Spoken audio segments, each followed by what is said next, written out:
আগামীকাল সোমবার ভর দুপুরে বিরল মহাজাগতিক ঘটনার সময় চাঁদের ছায়া সূর্যকে ৩ মিনিট ৪০ সেকেন্ড সম্পূর্ণ ঢেকে রাখবে।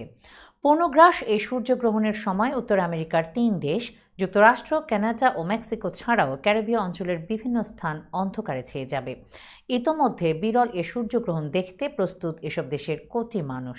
দুপুর ১:৫২ 13 সেকেন্ডে শুরু হয়ে ধীরে ধীরে সূর্যকে ঢাকতে থাকবে চাঁদ। তবে বিকেল ৩:৩৭ 37 সেকেন্ডে পূর্ণগ্রাস শুরু হয়ে শেষ হবে ৩:১১ সেকেন্ডে, অর্থাৎ ৩ মিনিট ৪০ সেকেন্ড স্থায়ী হতে পারে মহাজাগতিক ঘটনাটি।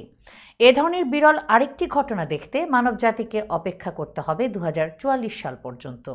পূর্ণগ্রাস সূর্যগ্রহণের সময় সূর্য, পৃথিবী এবং চাঁদ একই সরল রেখায় অবস্থান করে।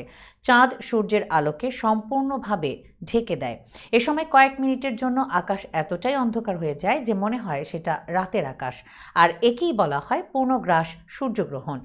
প্রতিবেদনে বলা হয়েছে, যুক্তরাষ্ট্র থেকে আগামী ৮ এপ্রিল যেভাবে পূর্ণ সূর্যগ্রহণ দেখা যাবে এমনটি আগামী ২ দশকে আর দেখা যাবে না। তবে আশঙ্কা রয়েছে বিরল এই সূর্যগ্রহণটি মেঘ ও বজ্রঝড়ে ঢাকা পড়তে পারে। এদিকে প্রায় ৪.৫ দশক পর প্রথমবারের মতো বিরল সূর্যগ্রহণের সাক্ষী হতে যাচ্ছে কানাডাবাসী।